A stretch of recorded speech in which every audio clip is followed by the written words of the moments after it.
Hey everyone, this is a special filler episode as Valerie is out of town and could not record with me. After a few hours of brainstorming on what I should just talk about by myself, I decided to mention a few musical figures who influenced me as a musician and impacted my musical journey. My name is Loui and you're listening to Musical Tangents. Welcome.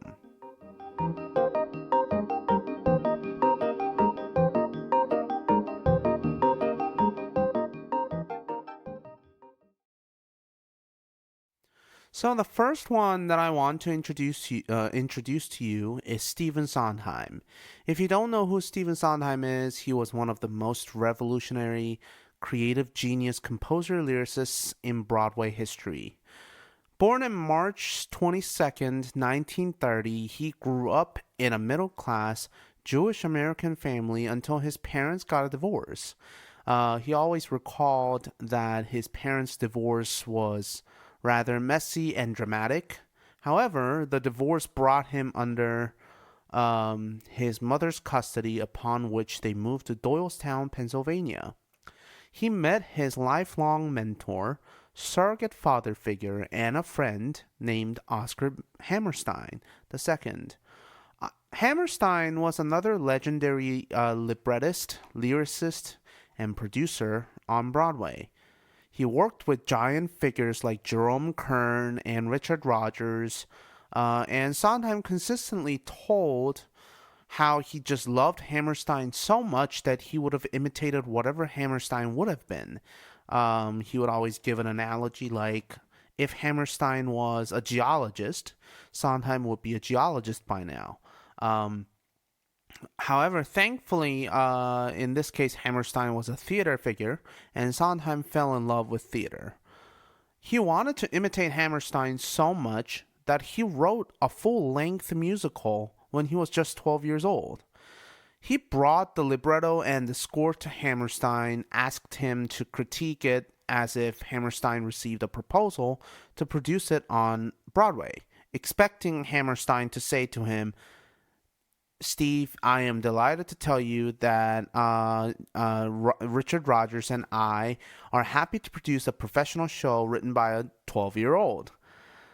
However, to Sondheim's chagrin, Hammerstein said, "Well, in that case, it's the worst thing I've ever read." Thankfully, again, Hammerstein proceeded to explain in depth as to why the show was not good to Sondheim, by teaching him the basic principles of musical theater and storytelling in theater. Sondheim was genius and brilliant enough to have been a composer-lyricist in shows like Company, Follies, A Little Night Music, Sweeney Todd, Sunday in the Park with George, and Assassins. These are just a few musicals that he has been a part of. And he was also a lyricist for shows like Gypsy and West Side Story. His reputation became quickly the god of musical theater. So why was he so influential and important in my musical journey? Well, to those of you who don't know or who didn't know until today, I originally wanted to be an actor, specifically for musical theater. I loved musicals even as a kid, but Sondheim shows were not particularly famous or popular in Korea, where I grew up, until I was about 13. I discovered Sondheim when I began musical theater, or just began theater in high school here in the United States. And since I was learning English at that time, Sondheim's lyrics were a bit of a challenge to follow along, but I remember that I would just listen to his songs with the scores pulled up, and I searched definitions of the words that I didn't know at the time.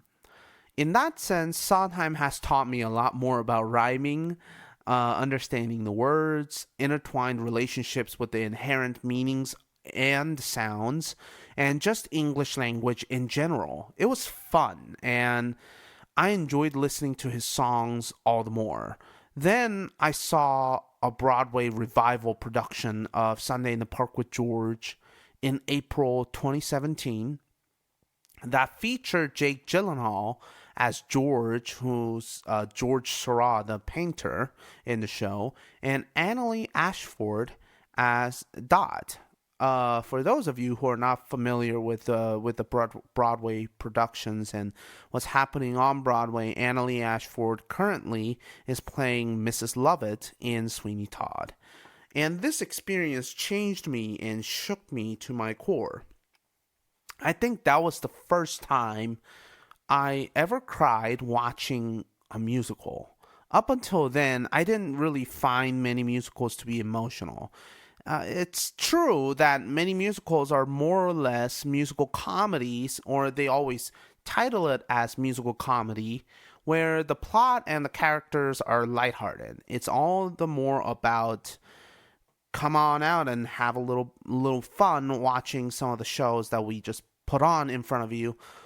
While Sunday in the Park with George definitely had sense of humor, I think that was the first time the arts made sense to me, and those lush arpeggiated theme that would reoccur, each melodic lines that characters would sing, and the song that was written in one sentence elaborating how the people in the famous painting didn't know that they were being immortalized by George's strokes of brush, made all the more overwhelming reaction in my heart. And all of that to me was emotionally overwhelming, that I remember just crying throughout this entire second act.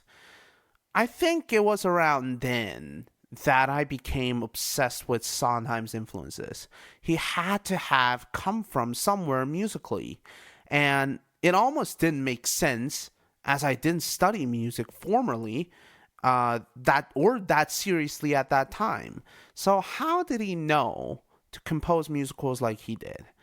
That's when I kind of fell into this whole rabbit hole of finding his interviews, documentaries, books, and whatever medium that explore the man, Stephen Sondheim. And after learning about him extensively, I began to explore others who influenced Sondheim himself. Stephen Sondheim often mentioned composers like Stravinsky, Rachmaninoff, Maurice Ravel, Gershwin, and Leonard Bernstein, who he worked with for West Side Story, as his musical influences. He then would always emphasize the importance of Ravel and Gershwin as his musical influences. Of course, little did I know of Ravel and Gershwin's interesting relationship, in that they both admired each other so much that they wanted to learn from one another, but that's a story for another day. So I began listening to their compositions. The first one was Ravel's Piano Trio. Now, for those of you who don't know, Ravel's Trio is difficult to understand. Sondheim mentioned in an interview with Adam Guettel, who happens to be a grandson of Richard Rodgers, of Rodgers and Hammerstein, how Sondheim introduced Ravel's Trio to Hammerstein, to which Hammerstein had replied, "I have a hard time understanding the musicality of Ravel's Trio." When I listened to Ravel's Trio, while I did hear the influence of Ravel's harmonic language on Sondheim's sense of harmony, I didn't really quite understand how his music was connected to Sondheim's songwriting. Another piece that Sondheim mentioned often was Ravel's Piano Concerto for Left Hand. Now, that's a classical piece that I absolutely adore. With Ravel's Piano Concerto for Left Hand, I think it was much easier to infer how Sondheim was influenced by Ravel. Those lush orchestral textures that Ravel brings out, almost that kind of like the triplet kind of rhythm or rhythmic figures that Ravel constantly uses in the concerto in the B section. That's how I discovered much about a legendary French composer, Maurice Ravel. And then I always knew of Gershwin because he was famous for Rhapsody in Blue. And on top of that, I had a fond memory of listening to Rhapsody in Blue as a child watching Disney's Fantasia. I didn't know that Gershwin wrote operas, musicals, and other pieces until I explored his music because of Sondheim. And when talking about composer George Gershwin, it is hard not to speak of his brother and the lyricist, Ira Gershwin. Together, the Gershwin brothers wrote un-American masterpieces such as Porgy and Bess and different shows that succeeded on Broadway. That was a shock to me. For someone who was not that familiar with a lot of operas, I didn't know that operas could sound like that. For those of you who might not have an idea of what I mean by that, just look up any of the songs in Porgy and Bess. And Gershwin soon led me to learn about jazz, and that's how I began to explore musicians like Oscar Peterson, Art Tatum, etc. Then there are the Russian composers, Stravinsky and Rachmaninoff. With Rachmaninoff, it was easy. His pieces were somewhat easy to listen to, since his harmony has always been somewhat swooning with the lush feelings of Russian school of romantic music. That's how I discovered pieces like Rachmaninoff's Piano Concerto No. 2 and No. 3. But I will save Rachmaninoff until later. With Stravinsky, I just began listening to Firebird. Now, I knew of Firebird because, again, Disney's Fantasia 2000 featured the last 3 movements from the ballet Firebird.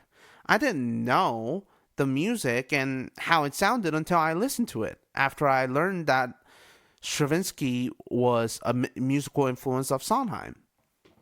After Firebird, then I, of course, started to listen to Petrushka, Rite of Spring, his other piano and chamber music. I could immediately tell that Sondheim was heavily influenced by Stravinsky's musical vision, and I fell in love with how Stravinsky used sound and textures to create a certain atmosphere and mood of the stories. He was a very story-centric composer, in my opinion.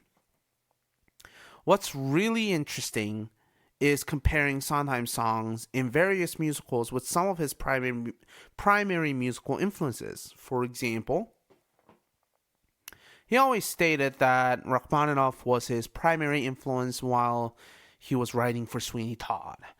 All the chordal aspects of his vocal and harmony lines of the characters, it's pretty evident. The massive sound that he is able to create, that's also evident. Also, his usage of Dies Irae, the Day of the Wrath theme, which is often tied with the concept of death, is a clear indication, but that has been used by other countless composers who wanted to just portray death. So, what was striking personally was when I heard the first song in the Pacific Overtures titled The Advantages of Floating in the Middle of the Sea. Now, this is an opening number that introduces the atmosphere of Japan in 1800s in an underrated musical called the Pacific Overtures. Pacific Overtures, particularly to me, was a meaningful musical because, before Pacific Overtures, the only really Asian-centric musical was The King and I. And he utilized the components from No and Kabuki theater to create this massive musical folktale of how Japan became the Japan of 1967 or 1976. I think it's 1976. And when you listen to the opening number and the way it was originally orchestrated and things like that, you can clearly tell that Ravel's there's a piece called I'm probably not going to pronounce this really well, but Alborada del Gracioso, which is not an orchestral piece originally, but it's a piano piece. It's a piano solo piece in the 5-movement piano suite called Mirage. And now, originally it was created for ballet, but what's striking to me is not really any of that fact, but just the way the rhythm and some of the harmony sounds in the middle of the piece. How that sounds similar towards the end of the advantages of floating in the middle of the sea. I think that kind of relationship kind of explained to me, oh, I didn't know about this, but that's how Ravel and Sondheim are intertwined, or how Ravel influenced Sondheim overall. If you listen to some of the Benjamin Britten's very soothing ballet pieces, that's when you kind of see the influences of Benjamin Britten, the British composer. And, there are countless examples like that. But all in all, what I wanted to tell everyone is, after learning about Sondheim, I became obsessive to learn more about his music and composition, and I wanted to learn also more about just music theory and techniques in composition, harmony, rhythm, compositional forms. I was fascinated. I wanted to be like Stephen Sondheim and began sketching out musical ideas and how to incorporate various elements that I loved in those shows. But another aspect that's very important for me is that Sondheim always told us stories that resonated each time you heard the songs. There's a famous line called, "Anything you do, let it come from you, then it will be new." And that's one of the last lines that the character Dot sings in Sunday in the Park with George. And while Sondheim always refused the idea of all of his songs being somewhat autobiographical, I think that's one time that I have to say maybe he is somewhat relating to that philosophical ideas. Another great example of that is how people perceive history. Going back to the show Pacific Overtures, there's a song called "Someone in a Tree." Now, to briefly explain what's happening in this case, there were essentially the Japanese governors were having a meeting about what to do about foreigners, or in this show's context, Westerners, and how they were going to treat them, or how they were going to deal with the situation of them constantly coming or being interested in Japan. And while historically speaking there was nothing dramatic about it, they had to make it dramatic because it's a dramatic piece. So what does Sondheim do? Instead of musicalizing the possible conversation that could have taken place at that time, he takes the narrative off of the governors and gives it to someone who was young and who was there at the time witnessing it. So there are two separate characters, well, three characters if you want to be technical, but three actors essentially tell the same story, but without one, the story is not complete. And that's where the concept of, if I wasn't there, if someone in a tree wasn't there watching it, if someone under them weren't listening to their conversations, the event did not take place. So the history became all of a sudden subjective. And that's how it's recorded. And to me, all of these ideas that he always puts into all of the songs, even though he makes it sound like it's, somewhat underwritten, is what draws me to Stephen Sondheim. And he is not well known. Many shows of his are not really well known to the general public. However, it still very much resonates with all of us. Another show that could be the case of this is Merrily We Roll Along. The musical's plot goes backward in time, illustrating how creative people can change over time based on various circumstances. It's these shows that really made me feel connected with his shows. One last thing that I want to talk about Stephen Sondheim is that he always emphasized how important his teachers were. He was always very fond of Oscar Hammerstein, and he would oftentimes cry about it, but it was just the right time, the right place for me to learn about Stephen Sondheim. And what a figure could do in a musical journey is that they could take you to their influences just as much as, people like the Beatles, people like Ray Charles, people like Rolling Stones, who always talked about where they got their ideas, where they got their basic principles from.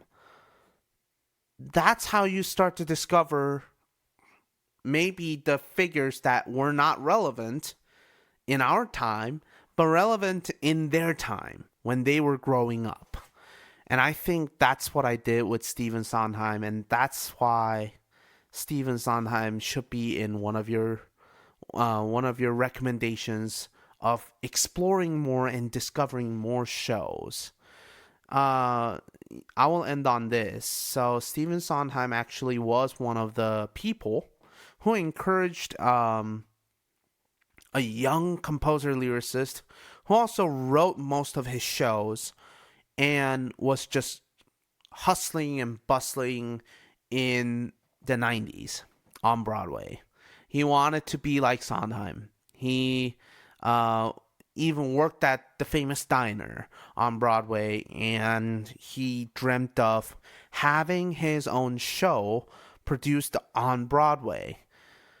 And after spending about 7 years on one show, he wasn't getting anywhere, except Sondheim was the one who suggested him to take it further. So he abandoned the show quickly, and he started working on another show based on the opera called La Boheme. And some of you have already guessed it. That was Jonathan Larson. So it's important for us to kind of appreciate that there are people like Stephen Sondheim who understands how important it is to young musicians to have that kind of encouragement to move forward. You always have to move forward with the ideas that you learned from the past. And that's what Sondheim has taught me, and I hope Sondheim teaches you all of that as well. And with that, I will talk to you later.